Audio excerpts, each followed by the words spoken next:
Buenas noches, país. ¿Cómo están ustedes? Bienvenidos nuevamente al Living de Economía Ahora. Esta vez con una semana muy triste, ¿no? Una semana que creo que nos dolió a todo el país. Ver lo que vimos, las imágenes que vimos por la televisión, la gente que participó en la cancha y pensar que hace 3 semanas el presidente decía que el partido se debía jugar con visitantes. Tuvimos un primer round en el cual no pasó absolutamente nada y un segundo round que fue una matanza. Una locura con el micro del Club Boca Junior, un desastre las hinchadas con todo lo que tiraban, un desastre las propias hinchas de River robándose entradas a otros hinchas de River. Y esto nos plantea que tenemos un país liderado por mafias, mafias que todavía no se pudieron combatir. Un país que seguimos sufriendo los argentinos que queremos que funcione bien la cosa. Los casi 60.000 que fueron a ver un partido y que terminaron corriendo por las calles para que no los robaran, y que esos mismos fueron con sus autos y se los rompieron dentro del barrio River, ¿no? Esta es la sociedad argentina, la sociedad que está en la calle, la que roba la 9 de julio, los motochorros, toda la gente que nosotros venimos comentando y que nos pasa permanentemente. Lo que pasa es que cuando sale al mundo es peor. A una semana de una reunión de presidentes con el 80% del Producto Bruto del mundo en la ciudad de Buenos Aires, la misma ciudad que rompen todo, que la misma ciudad que el gobierno permite que los distintos movimientos sociales rompan todo, tiren piedras, ataquen a la policía, reduzcan policías. Tenemos las agresiones fáciles, tenemos las mafias fáciles, la evasión de la ley fácil, los arreglos fáciles. Lo único que no tenemos fácil es vivir, porque al argentino cada día le cuesta más.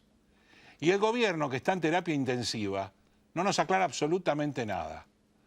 No nos dice por qué llegamos a esta situación, ni tampoco nos dice cómo vamos a seguir, porque se preocupan mucho por las necesidades básicas de los planes sociales, pero no lo de los jubilados, porque parece que no votan, y realmente muchos ya no van a votar, porque no saben qué votar, como los que no están jubilados.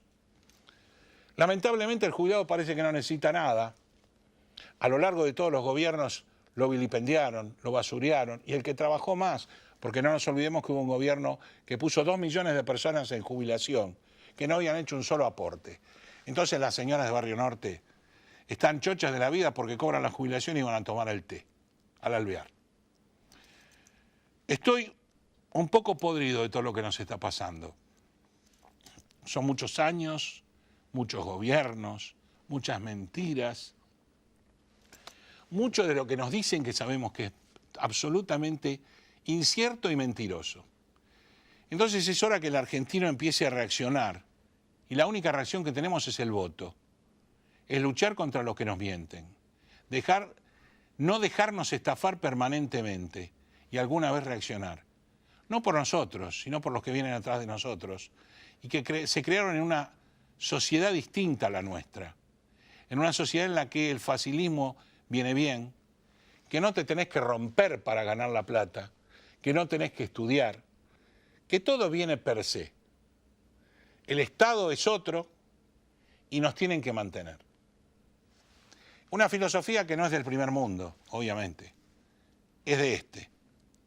Del mundo que dijimos siempre que somos uno y estamos muy abajo, en lo educativo y en lo judicial. Estamos fallando en las cosas que no podemos lograr que se enderecen, porque la sociedad es lo que vimos nosotros y es lo que vamos a ver. Viene el grupo de los 20, las manifestaciones para el grupo de los 20, tuvimos manifestaciones para una ley previsional, tuvimos manifestaciones para un presupuesto, donde rompieron todo, absolutamente todo, y los que lo tenemos que construir somos los que aportamos. Pues ahora va a haber manifestaciones por otro tema. ¿Saben cuál es la diferencia? Que las fuerzas de seguridad van a ser de otros países. Entonces ahí, ¿cómo se diría vulgarmente en el café? Con eso no se jode. El argentino eso lo sabe, porque cuando viaja afuera, se adapta a las reglas del país. Y si no se adapta a las reglas del país, fuiste, como decimos nosotros. Así que la patria somos todos, carajo. Hagamos algo. ¿Qué vamos a hacer ahora?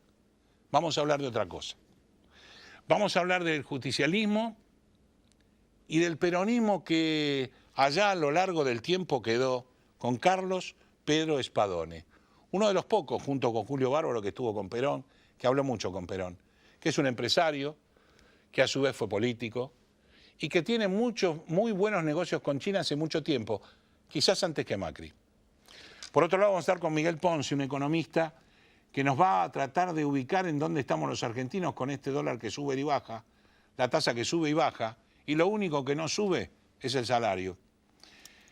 Y por supuesto terminaremos hablando con el doctor Luis María Peña de qué pasa con el reglamento de ganancias, de qué pasa con bienes personales que iba a desaparecer y de qué pasa con la visita del FMI a la AFIP, pero no a la AFIP, a la DGI. Señor director, los que auspician este programa, y venimos de lleno con los invitados. Gracias.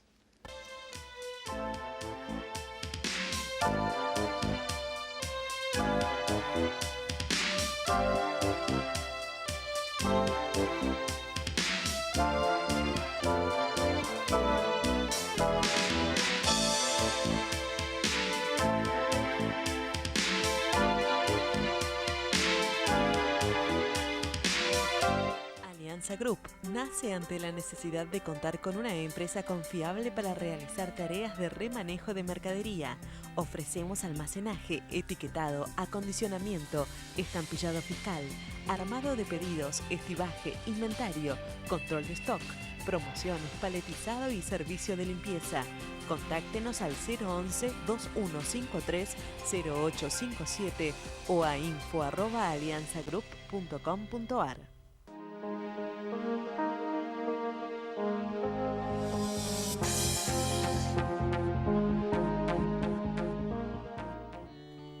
Relevamientos y auditorías fiscales Sociedad Anónima. La optimización de los recursos tributarios son nuestro objetivo. Una vida de experiencia, brindando servicios y dando soluciones a empresas y a organismos tributarios provinciales y municipales. Para información, relevamientosauditorías@gmail.com. Bodega Iacarini cuenta la historia del vino de San Rafael. Cada una de sus líneas transmite los valores de la tradición, el culto al trabajo y su recompensa, el homenaje a sus hacedores.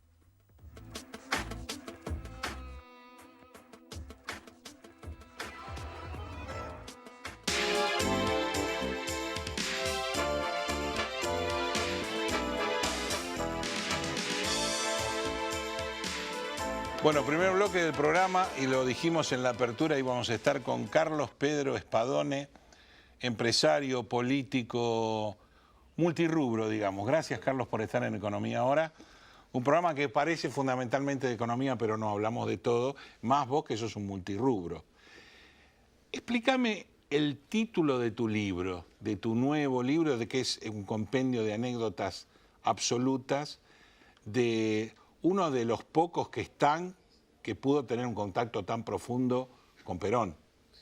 Bueno, nosotros en 1972, que está en el libro, a instancias de Perón, formamos una entidad que se llamaba EDIDE, Ente de Instituciones, Dirigentes y Empresas. Para los oyentes, los televidentes, para que vean con qué compararlo, es el PRO que hizo Macri ahora, perfeccionado, 1972, tantos años antes que se le ocurriera a Macri. Era el PRO, pero con gente que no era solamente peronista de todos los partidos y demás, dentro del peronismo, para gobernar después que Perón hiciera el gran cambio que iba a hacer, que lamentablemente lo mataron, no lo dejaron vivir a Perón y bueno, en el retorno. Se frustró todo, claro. Primero viene el tema de Cámpora. Yo fui el que eligió a Cámpora en esa terna que Perón me mandó llamar, está en el libro, elegí a Cámpora, y cuando llegué a Madrid, Perón dijo, bueno, miró la terna, Cafiero. Me dice, ¿quién le eligió a Cafiero? Le digo, bueno, los muchachos de la 62. Sí, me imagino. No le gustó, es unos gestos que no le gustó. Y este otro me dice, Jorge Tayana, padre, ¿no?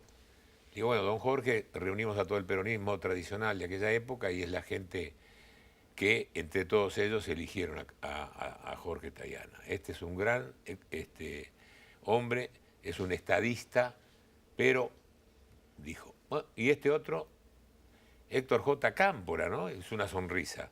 Y bueno, general, usted quería que viniera y yo tuve que el tercero ponerlo yo, como relleno, pero lo puse yo a Cámpora. Muy bien, lo felicito. Cámpora va a ser delegado personal y secretario general del partido, porque es un obsecuente y a él lo vamos a poder manejar. Ahí te dice todo lo que Perón pensaba. Pero bueno, después... No es como terminó. Cámpora, Solano Lima. Yo le traje a Solano Lima una carta del general Perón, ahí en el Hotel Crillon estaba él, estaba Amado, que fue senador, que era demócrata progresista también como Solano Lima, y en el balcón del segundo piso donde él estaba, le doy el sobre. El sobre era un sobre abierto, y se sorprende Solano Lima y dice, cuando ve, dice, es un tema muy importante, y general le dio abierto el sobre. Qué confianza, Carlito. Le digo, y bueno, no sé, yo, aunque está abierto, no leí. Dice, bueno, me pide que yo sea compañero de fórmula de Cámpora. Bueno, ¿y usted qué dice? Acepto. Volví a Madrid y aceptó. Después, ¿qué pasa? Pero volvemos al chancho. ¿Por qué el chancho? Bueno, cuando hicimos el EDIDE, nosotros buscamos gente de todas las extracciones. Militares en actividad, que hay muchos, ahí están en los nombres.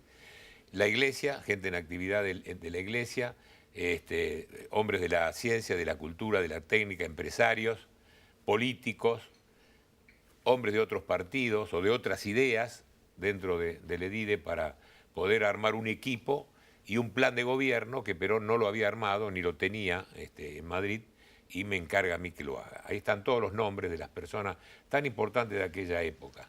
Y había un señor que se destacaba de todos porque era un poco el que escribía, el que pensaba, ¿no es cierto?, el mentor, digamos, y que estaba muy al lado mío. Se llamaba Ricardo Noceda. Y yo siempre hablaba con él de las anécdotas del peronismo, de esto y del otro, y me decía, Carlito, él había escrito varios libros, me dice, Carlito, usted tiene que escribir un libro y tiene que ponerle la culpa la tuvo el chancho.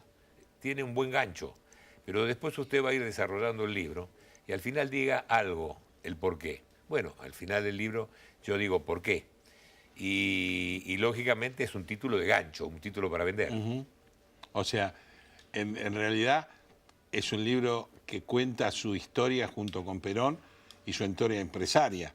Todo, claro. O sea, aparte de su política, cuando larga la política y se decide a la locura de los teatros, se decide a la locura de comerciar con China, cuando China era medio asustadizo el Partido Comunista, y llegamos acá, con hijos, con nietos, y con todo un bagaje de cultura, como que su primer trabajo se lo da Evita, Así es. de a un chico que levanta de un estrado, ¿no? Sí, sí. Ese día había un desfile militar, era 1950, año del Libertador General San Martín. Cuando íbamos al colegio poníamos siempre año del Libertador General San Martín. Bueno, yo vendía cubanitos que yo hacía, yo compraba el cubanito, después el de leche, yo lo armaba, hacía un paquetito de 5 por $1 y vendía 5 cubanitos. Y estaba en ese día con otro emblemático. Sí, de casualidad, yo no conocía quién era, me sorprendía el otro día. Entonces vendí mis cubanitos, a las 2 de la tarde ya estaba, a las 4 empezaba el desfile, tenía mis pesitos en el bolsillo, y me encuentro con un chico que tenía una bombacha de campo gris, con un pullover gris muy largo y pelado, totalmente pelado. Y me dice, te he visto vender, dice, sos un gran negociante, ¿vos te animás a subir al palco? Le digo, no sé, ¿y cómo hacemos? Dice, vamos a la valla, donde está la valla, nos quedamos ahí, como éramos chiquitos, claro, íbamos y la gente nos dejaba pasar, y entre tropa y tropa, ahí nos mandamos al palco. Bueno, vamos. Estuvimos así, cuando empezó el desfile, entre tropa y tropa nos mandamos. Cuando llegamos ahí frente al palco, la policía nos agarra, y Evita se asoma y dice, no, esos chicos pásenlo, que suban. Entonces, la policía nos ayudó, Evita de arriba nos ayudó, y ahí estuvimos viendo el desfile, 2 horas. Desde el palco. En el palco, al lado de Perón y Evita, yo observando esa belleza, ese cuctis tan bonito de Evita, y como yo la miraba, ella me miraba y se sonreía, esa sonrisa tan linda que tenía, Y Perón, me pasó algo que... Perón tenía toda la cara manchada, ¿no? Y yo lo miraba, digo, pobre hombre, ¿qué tendrá, no? Posiblemente. Y en 1969, cuando tuve otra vez el contacto con él, y que ya empecé a trabajar con él allá para el retorno en Puerta de Hierro, Ya en Puerta de Hierro. le pregunté un día. Y me dice, bueno, yo estuve en los Alpinos, en el norte de Italia, en Piemonte, y bueno, y ahí en la cordillera en invierno hizo mucho frío y un día de mucho frío me quemé la piel y por eso yo tenía esas manchas. En el 69 alguna mancha todavía le quedaba, ¿no es cierto? Porque No nos contó quién era el otro chico. bueno, el otro chico, yo voy a... Entonces, Evita le dice a Rienzi, estos chicos lo que pidan, mañana se lo dan. En aquella época se acostumbraba que el que hacía algún tipo de hazaña, le daban una orden para que comprara un auto, después vendería la orden, lo compraría si tenía plata, le daban una casa si no tenía, le daban cosas importantes, ¿no? Entonces fui a Balcarce 50, donde yo tuve mi despacho después cuando fui presidente de la Comisión Nacional de la Paz, secretario de Estado ad honorem siempre, nunca cobré del gobierno nada. Entonces, Rienzi me hace pasar, me dice, bueno, ¿vos dónde vivís? Le digo, en Lanús. ¿Vos tenés casa propia? No, yo, alquilamos, venimos con papá de Mendoza y estamos alquilando. Y me dice, ¿vos qué te dijo tu mamá? ¿Qué tenés que pedir? Trabajo. ¿Cómo trabajo? Sí. Como yo, mamá le gustaría que yo fuera mensajero en el correo. En aquella época, un empleado de correo, un empleado ferroviario, esos empleados eran muy bien vistos, porque uno Sí, progresaba, claro. llegaba a auxiliar del correo, bueno. Y sí, entonces me dice, pero nada más un empleo, sí, le digo, me gustaría ser mensajero en el correo. Bueno, me dice, pero algo, pedime algo ahora. Bueno, digo, dar una pelota de fútbol y 12 camisetas, yo les llevo a los chicos del barrio, armamos un equipo. Sí, cómo no, tenés que esperar. Bueno, ahora una cosa, la chica esta con quien subiste ayer al palco, ¿dónde la conociste? No, le digo, yo salí con un chico. No, me dice, esa era la Raulito y la mandamos al hospicio. O sea que la Raulito fue la que motivó que yo pueda vos subir. tuvieras acceso. Qué grande. Siempre en mi vida una mujer ayudó en todos mis temas, ¿no? ¿Hablas por tu madre, por tu mujer? Hablo por mi madre, por mi mujer, por Evita, que es mujer, por la Raulito, que fue una mujer, por José Ortega, que es una mujer que hemos pasado los mejores días, mi mujer y yo, en Turquía. Ella alquilaba un barco, invitaba políticos, he conocido presidentes de África, ministros, porque era una mujer que se dedicaba a vender hospitales llave en mano y más trabajaba con África. Era una mujer que había nacido en Marruecos, pero se crió en Francia y tenía sus empresas en Francia. Y bueno, ella decía que era la figura mujer de Spadoni, y yo que ella era la figura hombre de... éramos muy parecidos. ¿Y qué opinás hoy de cómo está el país, el peronismo fundamentalmente, ya que sos palabra autorizada en función de tu cercanía con Perón y tu cercanía con Evita? Bien, yo empecé en el peronismo antes de ir en 1969 a Madrid y estar con Perón esos 4 años hasta que volvió. Empecé con Tito Bramuglia, que era el hijo de don Atilio Bramuglia, que había sido un gran canciller del primer gobierno de Perón. Y él estaba con el Partido Unión Popular y nos presentábamos en las elecciones que Frondizi le había prometido a Perón que iba a dar en la provincia de Buenos Aires. Y así fue como ganamos con el Partido Unión Pública Radical las elecciones. La fórmula era Framini Anglada. Framini era un dirigente textil, muy buena persona. Framini Anglada. Anglada era un político de La Plata. Perón a la Rosada era el tema, ¿no? Claro. Si nosotros ganábamos la provincia de Buenos Aires, ese avión que siempre decían que venía, aterrizaba en la provincia y teníamos a Perón en Argentina.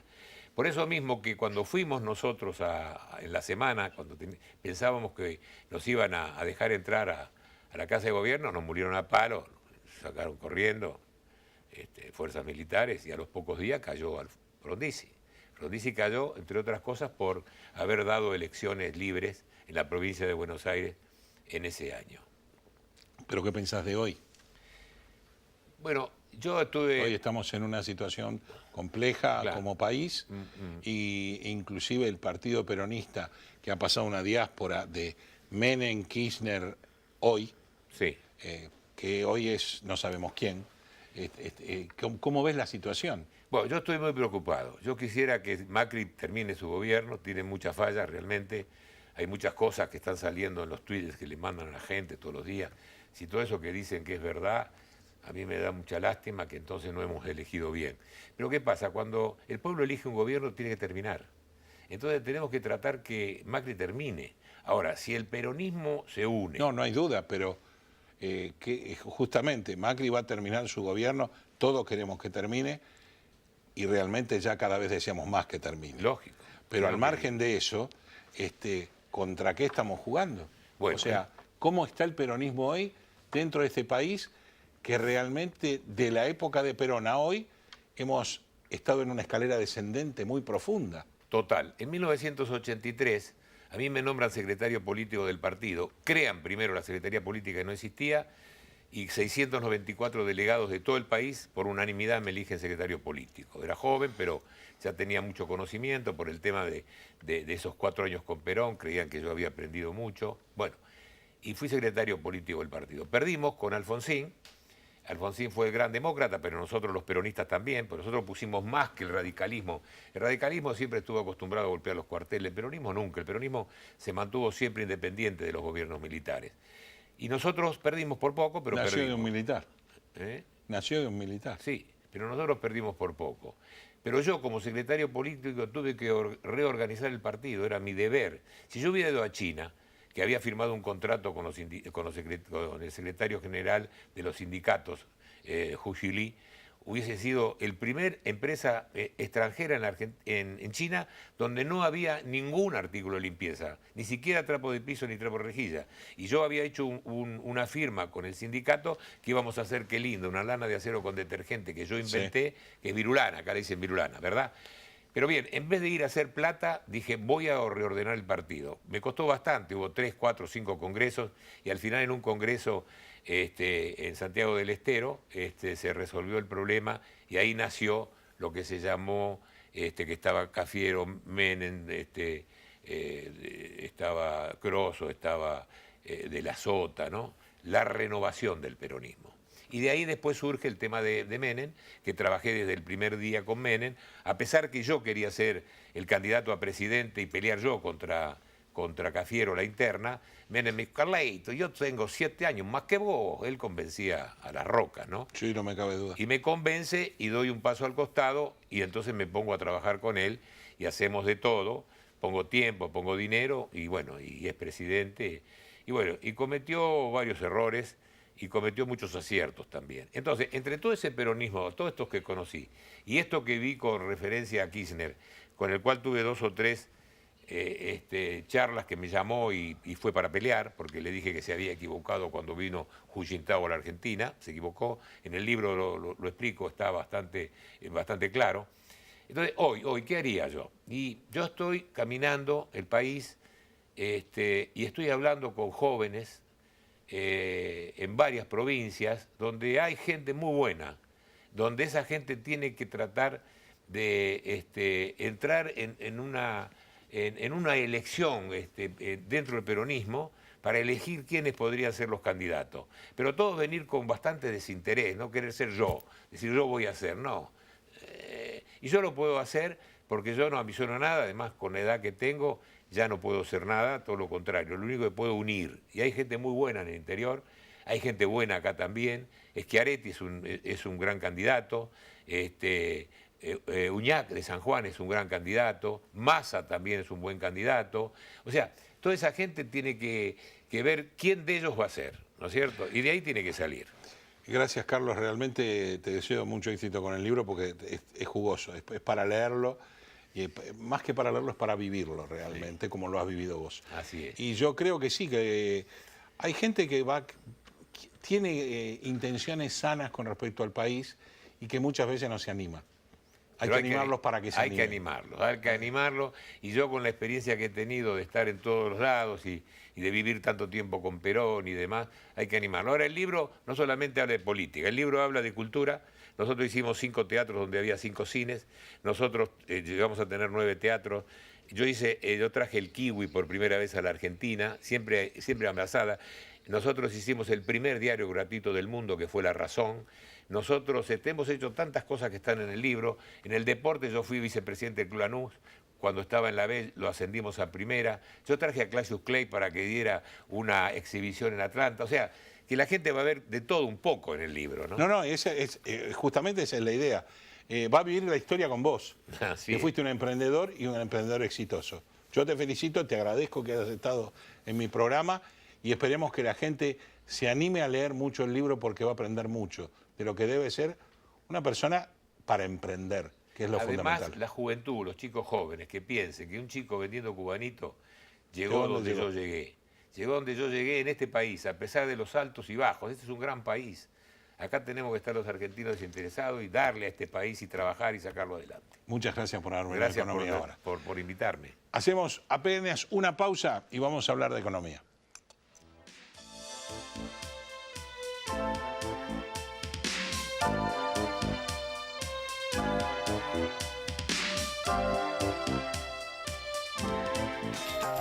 Oeste Pack, desde hace 20 años en zona oeste. Amplio horario de atención, desde las 8 hasta las 17:30 horas. Entregas a domicilio y envíos al interior. Contáctanos por teléfono, Facebook, WhatsApp o Twitter. Respondemos su consulta al instante. Bodega Iacarini cuenta la historia del vino de San Rafael. Cada una de sus líneas transmite los valores de la tradición, el culto al trabajo y su recompensa, el homenaje a sus hacedores.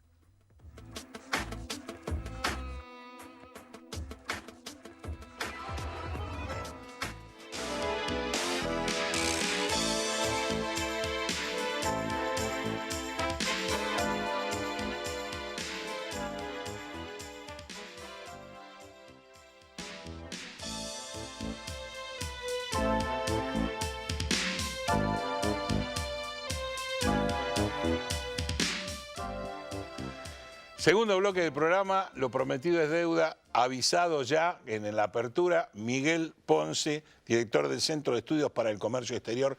Gracias, Miguel, por estar con nosotros. Raúl, es un referente económico del radicalismo.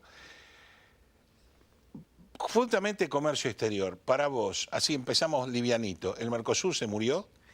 Bueno, hemos recibido justo paradójicamente el día que conocíamos los números del ICA, o sea, de INDEC en relación a comercio exterior, donde por segundo mes consecutivo teníamos superávit, luego de tantos meses en rojo. Ese día pasó casi desapercibido. Un superávit tampoco. No, y muy además chico, pero superávit. y además poco virtuoso. Después lo vamos a analizar por qué poco virtuoso. Ese día se produce el anuncio de un acuerdo de libre comercio entre Brasil y Chile. Esto es decretar prácticamente la muerte del Mercosur en términos institucionales, algo que ya se había adelantado, lo había adelantado Guedes, el nuevo hombre fuerte de la economía brasilera, la misma noche del triunfo. Cuando él agarra y dice, el Mercosur no es prioridad, Argentina no es prioridad, y simbólicamente, por primera vez desde Alfonsín Sarney, un presidente electo de Brasil no viene a la Argentina y la viceversa, ¿no es cierto? Ahí nos dimos cuenta que peligraba el tema del Mercosur. ¿Qué implica en términos concretos que no sea prioridad? Pasar del actual estatus de unión aduanera a zona de libre comercio. ¿En qué nos pega eso a nosotros? Cuando sos zona de libre comercio podés hacer acuerdos de libre comercio con quien quieras. Con quien quieras.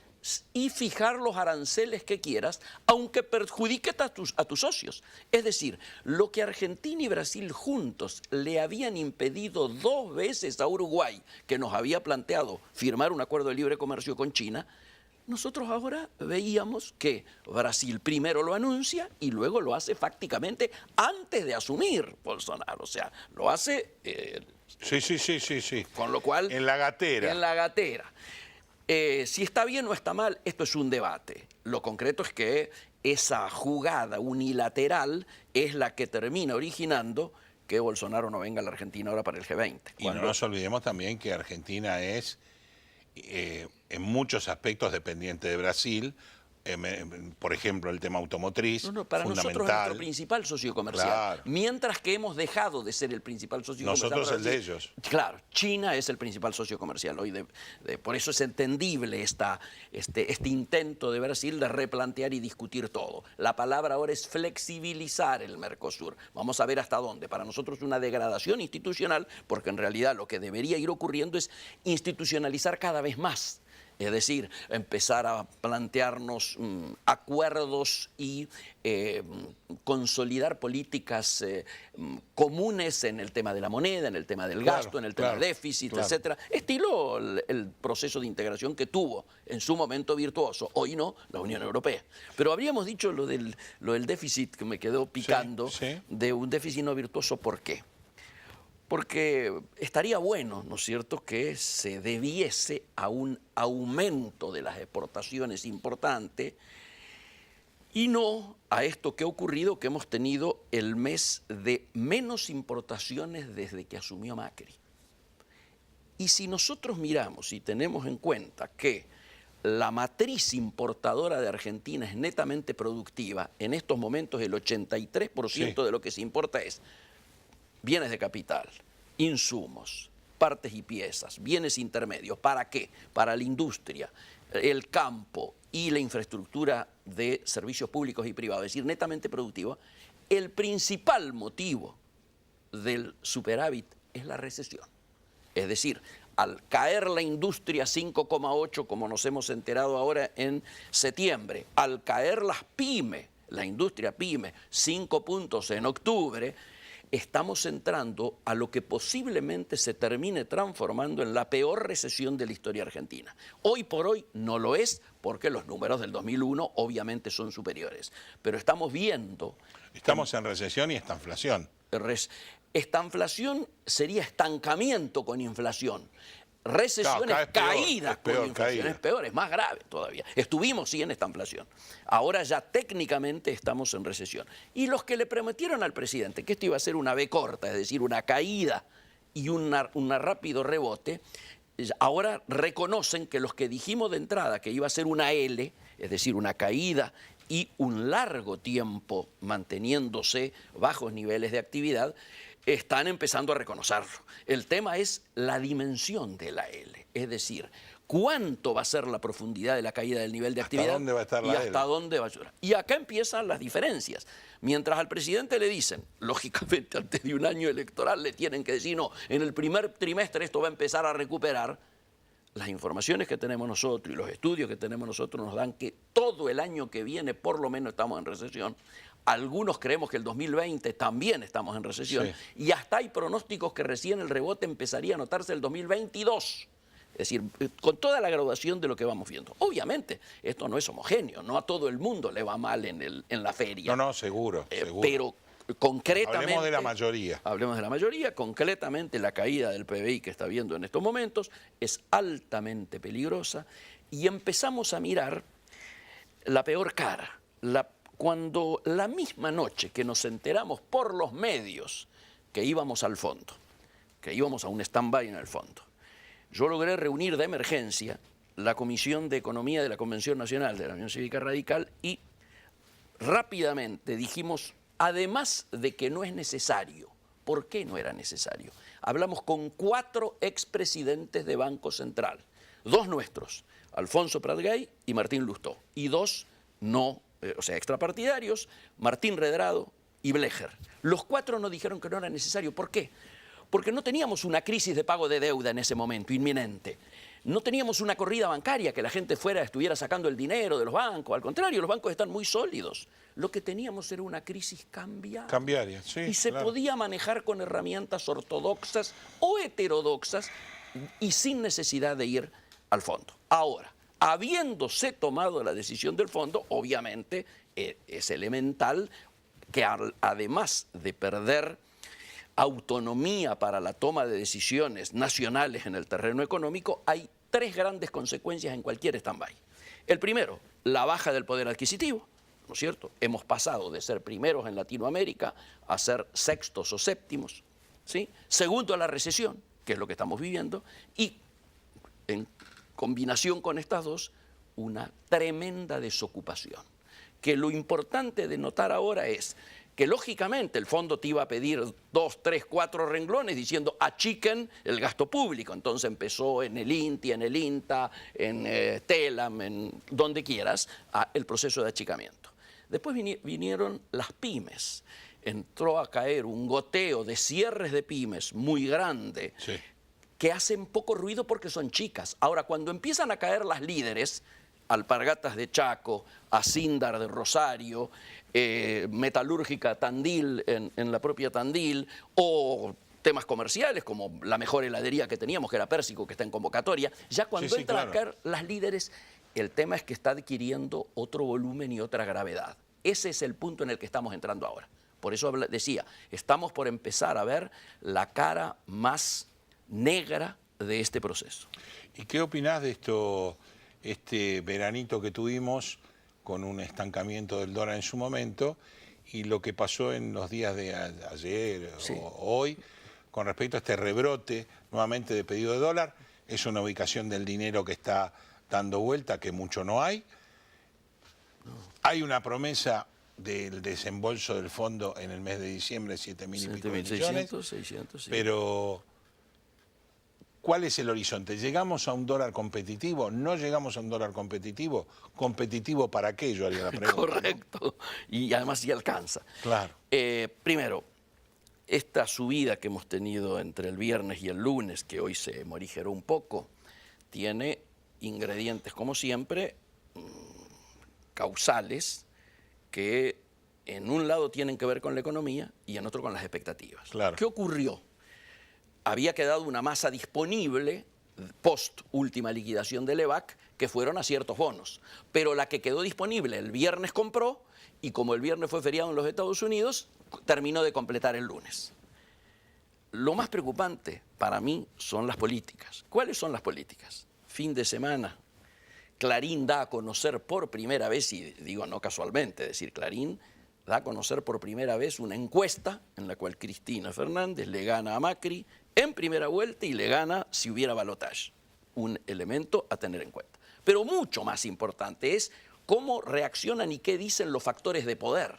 Cuando el señor Gorbocopatel dice hace 48 o 72 horas, no importa que vuelva Cristina, lo importante es que no se rodee de las que estaba rodeado, o sea, que mejore su entorno, es un indicador. Lo dice Gorbocopatel, lo está diciendo la soja. Sí, sí, claro. Pero más aún, cuando la Unión Industrial Argentina sale a decir, no creemos más en este presidente, el que vote nuevamente esto se está suicidando, no lo dice cualquiera, el presidente no lo puede decir, entonces ¿a quién manda? A Méndez, que es más fuerte que este presidente que el último presidente anterior.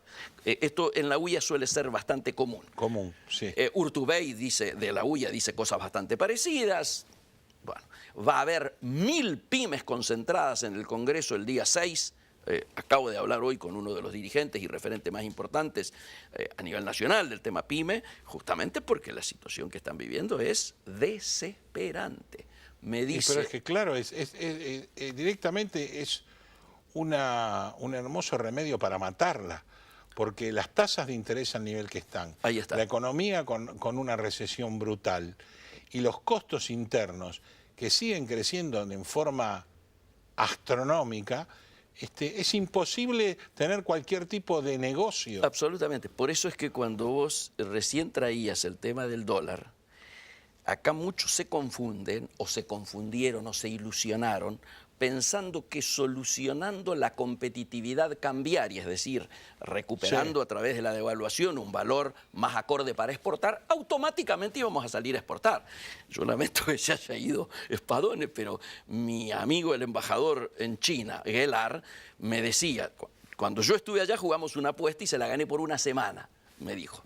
¿Por qué? Porque él había dicho que antes de fin de año, cuando se larga el camino de la seda, que estuvimos juntos aquella vez, él iba a conseguir que, además de la carne enfriada y con hueso, pudiera entrar carne congelada, sin hueso y corderito patagónico, con lo cual salvábamos una economía regional que hace 10 años está en crisis, la de la Patagonia.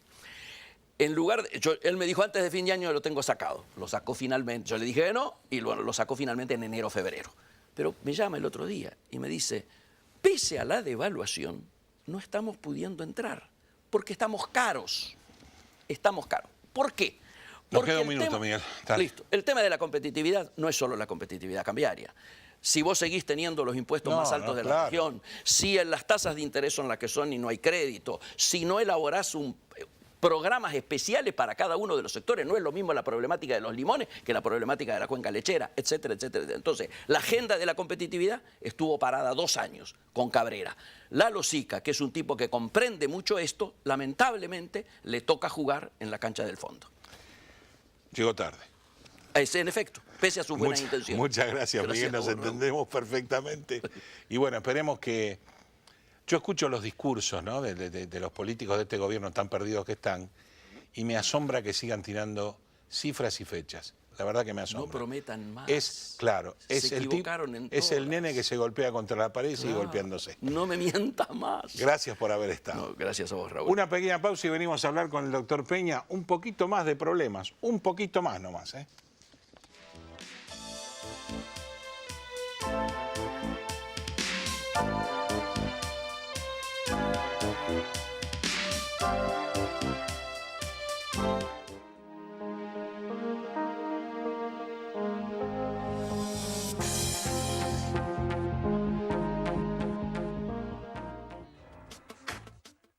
Bodega Iacarini cuenta la historia del vino de San Rafael.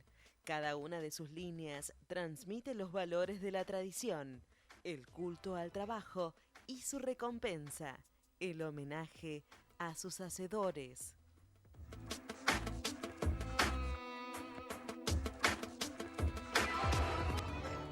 Relevamientos y auditorías fiscales Sociedad Anónima. La optimización de los recursos tributarios son nuestro objetivo. Una vida de experiencia, brindando servicios y dando soluciones a empresas y a organismos tributarios provinciales y municipales. Para información, relevamientosyauditorias@gmail.com.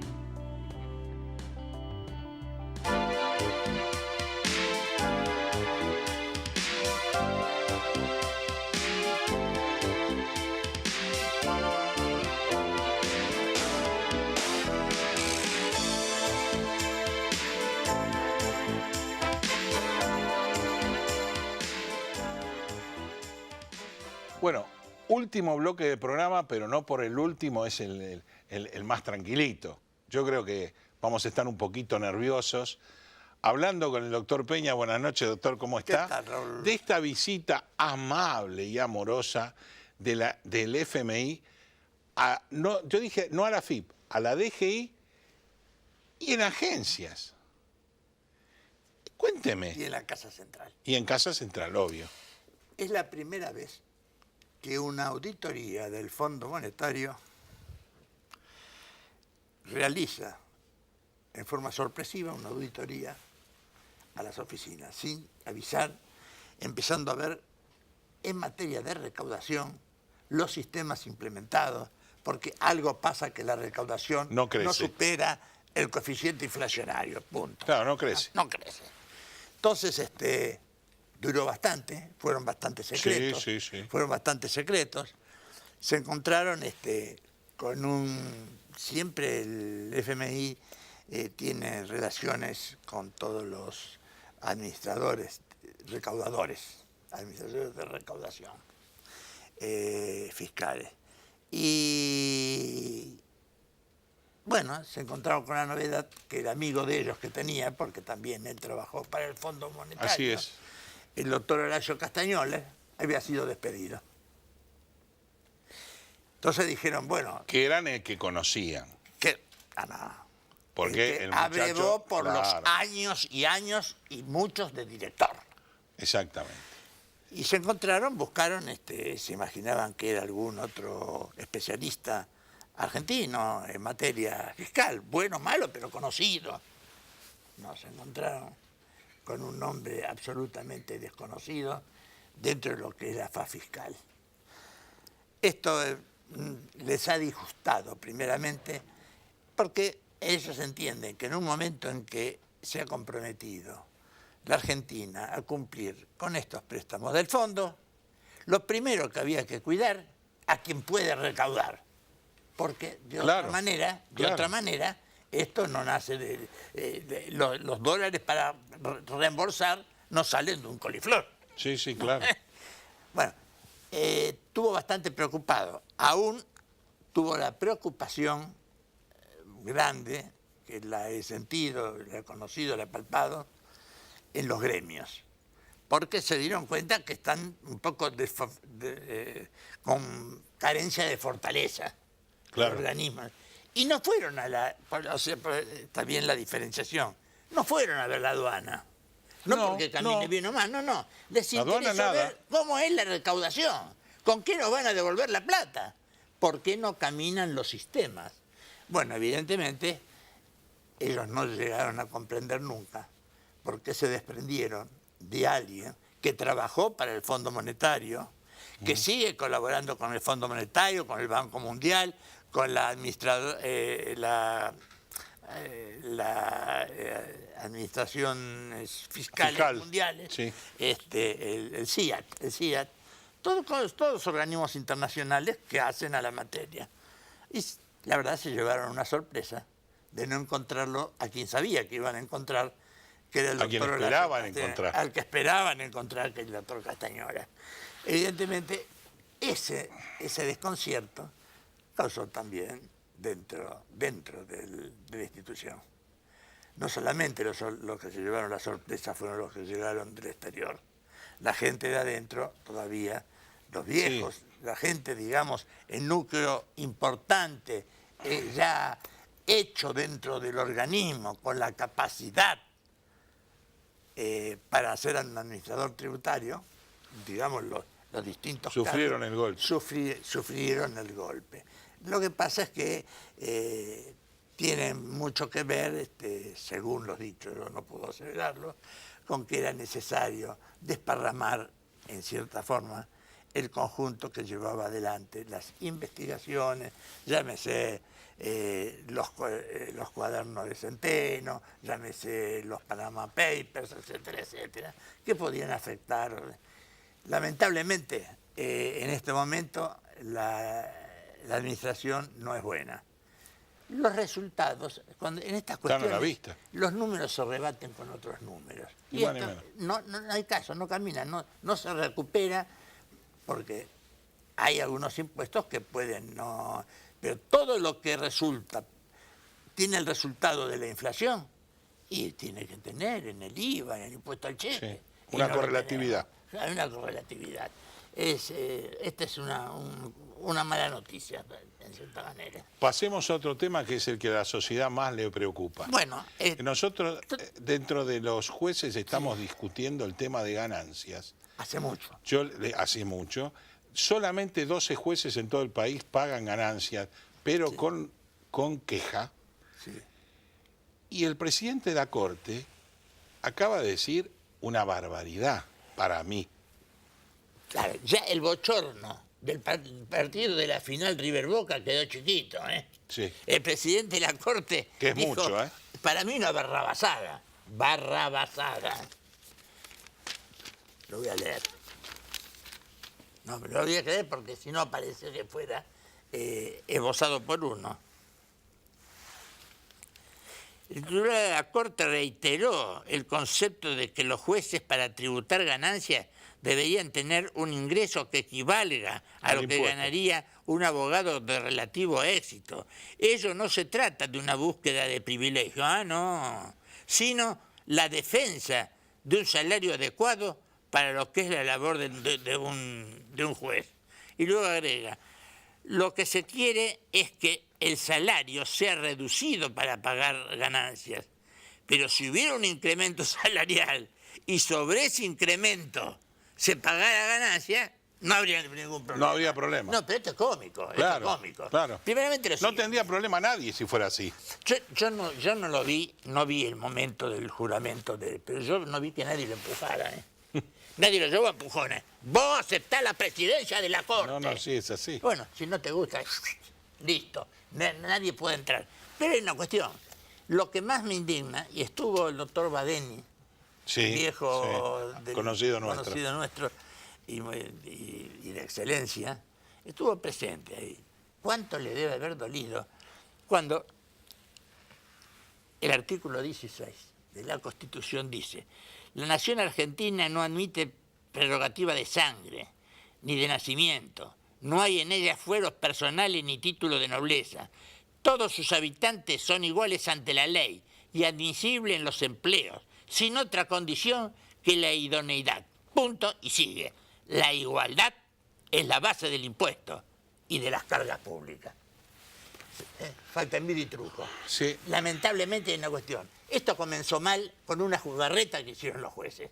Cuando en aquel entonces, no sé, ya no recuerdo en qué año, largaron una acordada, la acordada número 20, en la cual mandaron la Constitución al demonio y ellos mismos dijeron: no, no vamos a pagar ganancias por la intangibilidad del salario, porque nos están medrando el salario que merecemos. Una barbaridad. Yo quisiera saber si no debíamos privilegiar la intangibilidad de los sueldos de los operarios, de los... Todos.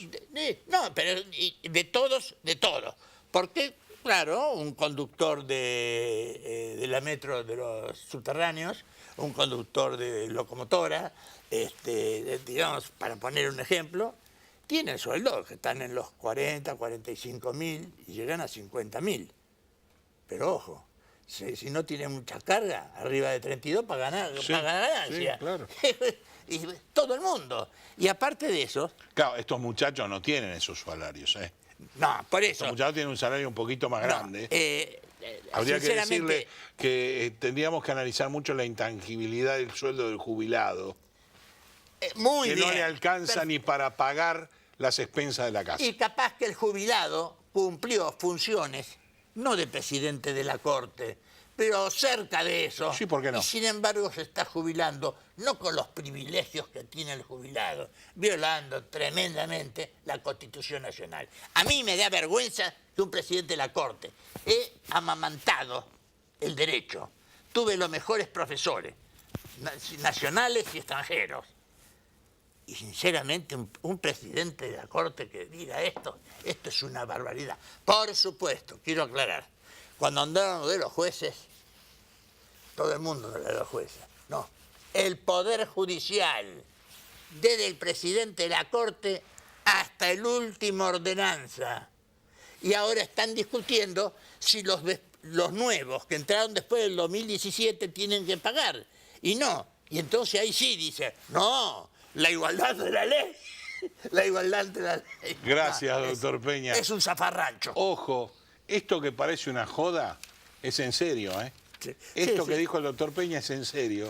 Y parece una tremenda joda, como diría Tato Bores en su momento. Buena semana para todos. Veremos qué pasa con este país, del cual cada vez es más difícil arreglarlo. Buena semana para todos.